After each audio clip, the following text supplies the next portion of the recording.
I'm Rob Ciampa. I'm here today with Nick Barber. Nick, great to have you here. Thanks for having me on. Wonderful. We're at Voltage Coffee in Cambridge, Massachusetts, right in Kendall Square.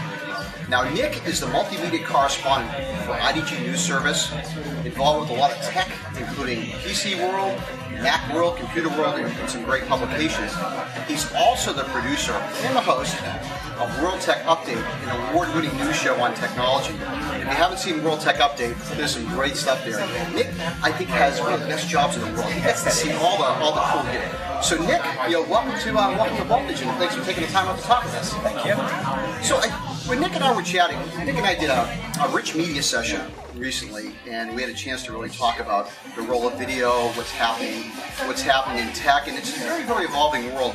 But what I wanted to know is, Nick, your path to video, you're doing some great stuff at IDG, a phenomenal company, you got the best job in the world. What was your path? So when I graduated from Boston University, I wanted to get a small market news reporting job, and nothing really came my way, so I did a sales job for a year down in Florida. Eventually wanted to get back into what I went to school for, sent around some resume tapes. IDG was one of the places that brought me in for an interview. They had a new position, this was a new position, and I interviewed, ended up getting the job, started producing tech news video, traveling the world to cover trade shows like CES, IFA, Mobile World Congress, Ceatec, all that stuff, and here I am 4.5 years later. Now, were you originally a tech guy? I've always had an interest in tech, and sort of figuring out things for myself, taking things apart, putting them back together, figuring out how things work, doing things on the cheap. So it seemed like a pretty natural fit. I've definitely learned a lot more about tech since I've been with IDG, but I've always been interested in it. Now, there's an important note. We get a bum rap up here in New England, Massachusetts about our weather and people move away. Now, I heard you went down to Florida and you came back. Okay, so it's not that bad. I like the four seasons. Now, does IDG have you traveling quite a bit? Now, how often are you on the road? Probably once a month or once every 6 weeks or so, I go to a show. 2 weeks ago, I was at NAB in Vegas, and this Sunday I go down to Austin, Texas for a conference called the Computer-Human Interaction Conference. It's research and prototype developments from universities around the world. Really cool stuff. Now, NAB is a big show. Some of our viewers might not know what that is. Could you share a little bit? NAB is the National Association of Broadcasters. They put on a conference every year. It's big. It's as big as CES, but it's for people like me, people like you who produce video, and it's kind of our candy store. It's got cameras and lighting and green screens and jibs and professional development stuff for people like me and you. And it was the first time I was there. So, like every show, there's some decent tchotchkes. You come back with like a T3i or something? Didn't come back with anything good like that. Got a couple of squishy balls from the booths and things like that. But got a close look at Adobe CS6, which looks like it's going to be pretty cool. And saw some cool LED lighting and jibs and things like that. That might be on my wish list soon. What stood out? What was the one thing that stood out at the show? Was there anything in particular? Or was it just NAB is so good? I think that it was sort of funny. You hear backpack journalists and things getting smaller and more portable. Well, at NAB, there were some things that were absolutely not portable. Huge setups for production companies and studios. That was really kind of eye-opening with all the chatter you hear about things going smaller. Okay, that's interesting. It was in Vegas, right? Yeah. We have the new thing is, somebody said to me recently about Vegas. In the old days, it used to be, what happens in Vegas stays in Vegas. We were talking earlier, what happens in Vegas, I think this was your quote, stays on YouTube. So I'll go check out the news. So let's look at the production business. Let's look at the video production business. And you guys are, at IDG. You have some great gear. You're doing a lot of production as well. A lot of the editing. What's the world like? What do you think? Is video production getting easier? Is it getting harder because there's just a lot more tech stuff? Who's getting involved? What's the business like these days? It's getting a little bit of both. It's getting easier because, again, the equipment's becoming more portable. It's getting lower cost. It's easier to train people to shoot video and send it back to me to either edit, or maybe they could edit because there's One of the big problems is processing power on the computer that you may be carrying, but now you can offload a lot of that by uploading it to the web and editing it in the cloud, so it becomes easier, the barriers to entry are getting lower. But it's also becoming harder because more people are shooting video that may not be shooting video the way you would, or the way you might train them. So you sort of have to overcome those technical hurdles of people who may not be digital natives shooting video. Well, so one of the most important things of what we tell a lot of our customers, the game is obviously content, and we tend to say, make sure the content's good, then work on the audio and the lighting and things like that. But content is a hard thing for a lot of people. Okay, World Tech Update. You guys have great content, great content, great content. Okay, which is probably the hardest part of production. What's your secret? Well, I think, especially with tech, is making things that aren't inherently visual. Oh, okay. You're gonna have to share that one. So, for example, we just shot a story last week at a pizza shop in Boston, and it was on a new daily deal. Sort of a competitor to Groupon called Privy. And by itself, Privy wasn't visual because it was a social deal site that businesses sign up for. But we were able to do it, we were able to look at it at how that pizza chain used it. So we were in the pizza shop watching them toss dough and pull pizzas out of the oven, and we were able to turn a story on Privy, a social deal company, into a visual story on how this pizza chain uses it. Oh, that's beautiful. What we find is when we're dealing with our customers, they'll go, we have nothing to show, we have software. And to your point, it's like, well, let's go meet some of your customers and let's walk through what they're doing. And what we find, because we're always looking at video analytics, it's when you add that element, the eyeballs stay. Okay, people aren't jumping off. It's a much more engaging story. Kind of like what we know about B-roll.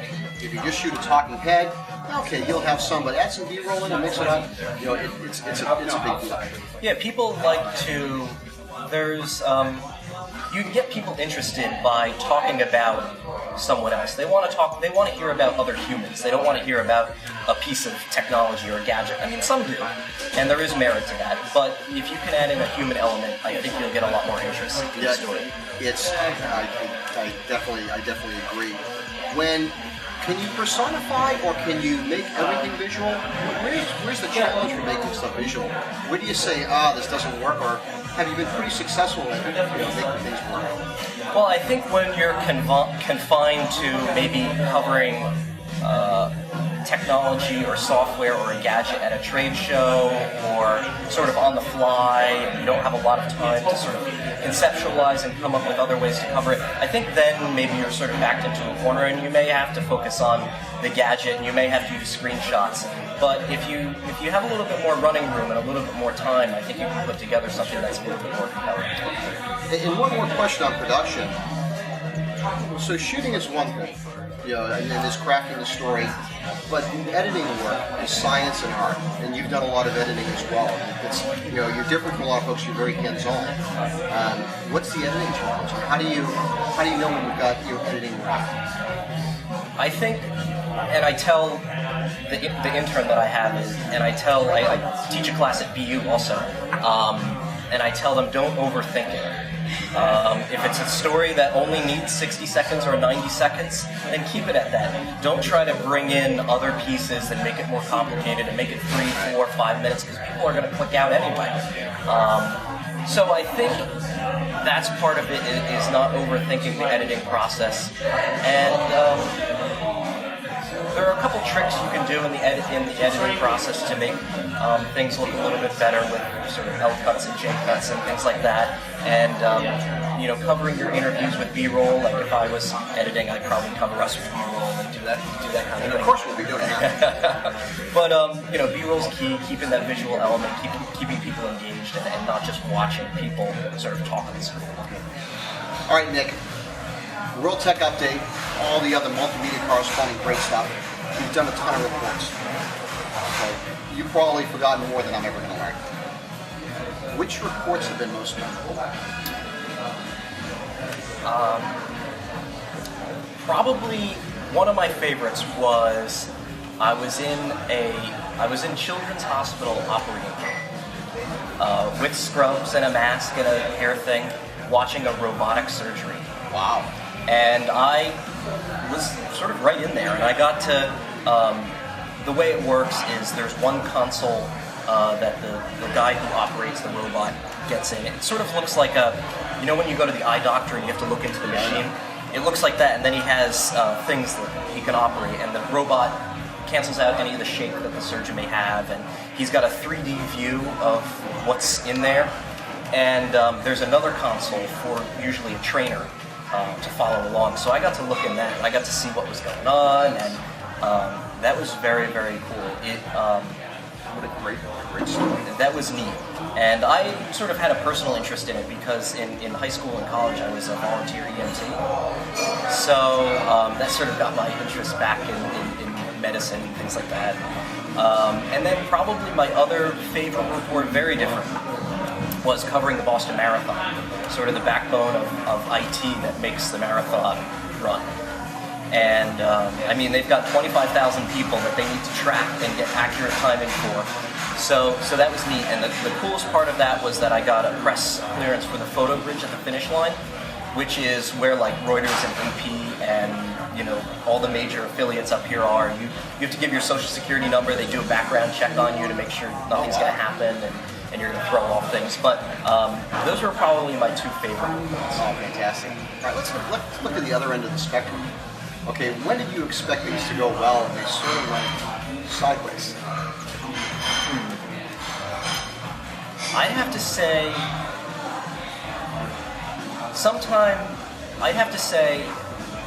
this gives PR people a bad rap, but PR people's job is to get coverage for their clients, right? So sometimes they hedge on the end of a little bit more compelling than something may be. So you get there and you're like, what do you mean? The thing that I was pitched doesn't actually work? Or it was just conceptual? Or it was just, in someone's mind and on a piece of paper, but it wasn't actually in person? So you sort of have to either cut your losses or maybe consider doing the interview for background or for archive or, you sort of have to make the best of it. It's having done marketing and PR for years, it's the golden rule is never, ever, we kind of push the envelope, but, staying within the integrity bounds and always tell the truth. And I can't imagine that. Oh, scary stuff. So let's look at the video world and what does the future look like? Well, I think for any company or business or person to be successful in video, I think that there's a multi-pronged approach. Now, this is probably more appropriate for the businesses, but I think YouTube is only one prong of that because YouTube gives you the exposure, it gives you the social media sort of magic dust, but it's not that easy to monetize content on YouTube. For individuals who have million-person followings, it's a great. program, exactly. But for businesses that aren't getting a million hits on every video, maybe 1,000 here, 2,000 there, maybe a couple hundred on this video, they need to look at something that's going to be able to bring in some more money so that they can grow their program. And there's a number of different outlets to do that. But I think YouTube is definitely one thing that you should do and you shouldn't ignore because it's building your brand, it's getting your name out there, it's making things easier to share, and eventually you can drive people back to wherever you're trying to monetize. So when we work, we've done thousands of videos, we've worked on thousands of YouTube channels, and we tell them you've got to make it so compelling, and there has to be a lot of decent content.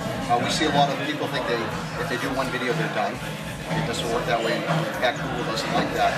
But get enough stuff out there because the beauty of video, as you know, is they're going to be engaged. You have it for much longer than this white paper. And ultimately, if it's interesting enough and your content's great, they're going to come back to your site, and then you have, however that's going to be monetized.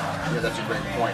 So what's up for World Tech Update? What's coming up with you guys next at IDG? Can you share any good stuff? Where are you taking this? Yeah, so what's coming up at IDG? We we do a variety of things. So we do single spot news reports, so breaking news, think iPad, think trade show coverage, think that. Then we also do World Tech Update, which is our weekly wrap of tech news. And we're trying to get some more regularly occurring shows. So we started with IDG App Review, which is sort of taking a look at the app landscape, take maybe 3 or 4 apps in a particular category and give our thoughts on them. Is it worth the money? Is it worth your time to download and use these apps? We're looking at getting into a how-to series, which could be good. And the app review and the how-to series will be nice evergreen pieces, so they can live on for months, years, whereas World Tech Update is sort of topical. People can go back to it to sort of see what's happened, but it's really meant for that week and maybe the following week. And then even more topical is we started a new program called the Byte, and it's about a minute and 15 seconds of the day's news, and it comes out daily, which is sort of a new thing for video. And we're trying to see what that road is like, because we see Wall Street Journal, New York Times, a bunch of our primary and secondary competitors doing daily video. So we want to see what that market's like too. Yeah, oftentimes the challenge is there's some editing work and doing it right. Well, good luck with that. Well, Nick, I want to say thank you. Thank you. Glad you could join us today, and we're gonna get some links up there so people can check out all the great stuff that Nick is doing. I also want to thank Lucy here at Voltage Coffee for allowing us to shoot the film here. We'll see you next time. Thank you.